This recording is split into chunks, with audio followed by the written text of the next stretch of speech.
Incoming. Right on time. Y'all come on in, guys. How we doing? I'm Tim. It's Lamont, Paul. That's Eddie. Paul, Lamont, Eddie. Everybody got that? I think so. So you fellas never been hunting before, is that right? Never even shot a gun before. Hard to believe, isn't it? It's not that hard to believe. No, I believe it. After all, you're here to learn, That's why we're here, all right. and we're here to teach you. Well, we sure didn't come all this way to play golf, if you know what I mean. Speaking of golf, you ever seen a man skin a deer with a golf ball? I can honestly say I have never seen that. It can be done, because I've done it. It's impossible to skin a deer with a golf ball. How much you want to bet? I bet $20 of his money. Don't listen to him. Just tell us how it's done. First thing you got to do, you got to shoot a deer. Once you shot a deer, drag it up to a tree, tie a rope around its neck, tie the rope to a tree, and then cut all the way around the neck, cut around all four of the legs down at the ankle, skin it back a little bit right behind the neck, tie a rope around the golf ball up under the hide, hook it to the front of your pickup truck, slam it in reverse, and it peels it off just like a banana. Wow, that's interesting. Wait a second. You forgot to mention the truck. You said a man could skin a deer with a golf ball, but you forgot to mention he'd be using a pickup truck as well. Well, how could you do it without a truck? What if a man had shot a deer and he happened to have a golf ball, but he did not happen to have a pickup truck? Well, what kind of man wouldn't have a pickup truck?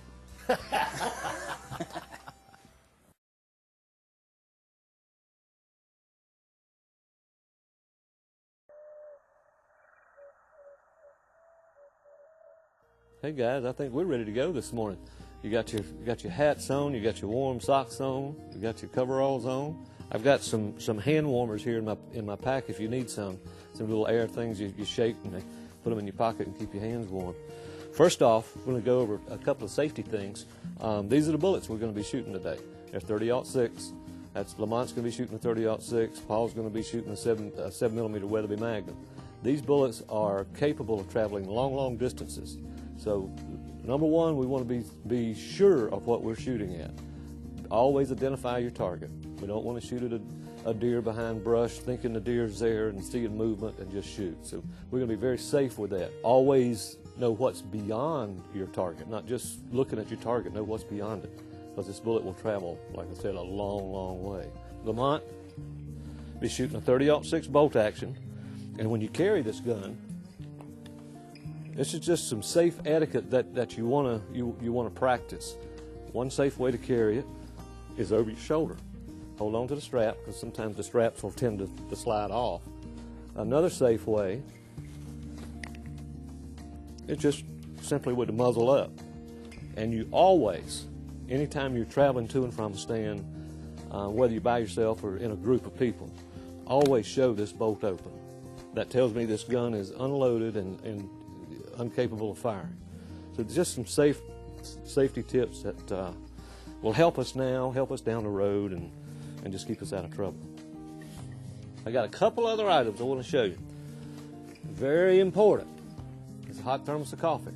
We're going to drink coffee in the blind this morning, and once it's empty, you'll find another use for it, I'm sure. And these are called donuts. One question. Which end does the bullet come out? He's hunting with you.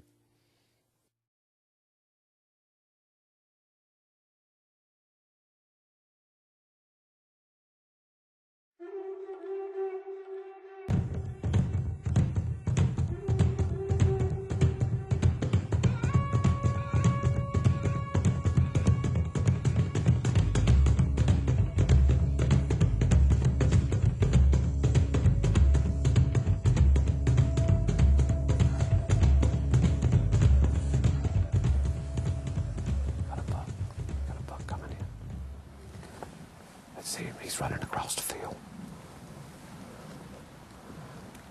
He stopped right over there. Let's see what he's going to do. That's a little 2-year-old buck. That's not a shooter. I don't think we want to take that deer. Oh, here comes two does. There's a big doe in the back. Big doe, big doe, big doe. The one on the left. The buck buck's chasing them. See the buck? Oh man, this is great. This is great stuff. This is something nobody gets to see a lot. Is a buck actually chasing the does in the field.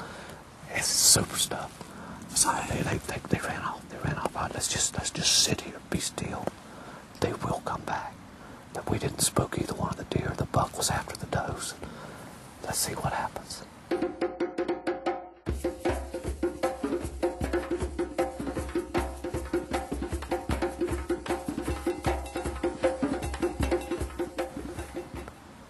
Here comes the doe back. Yeah. She's coming back. She's right. Okay, we're just gonna wait a little bit and see what happens. And there's the buck. See the buck coming back. Yeah. Coming back right beside that cedar tree up there. See it? Yeah. Okay. Man, he's chasing again. That doe must really be hot because he's just all over her. I can understand that. This is super stuff, man. I'm so glad you're getting to see this. Okay. The doe's coming back. Okay, now, that buck is not really a shooter buck. So what we're going to do, we're going to wait just a little bit and see if there's another bigger buck that's following along. It may come in. If not, I'm not going to let this doe walk out because this is a big doe. It's a good mature doe.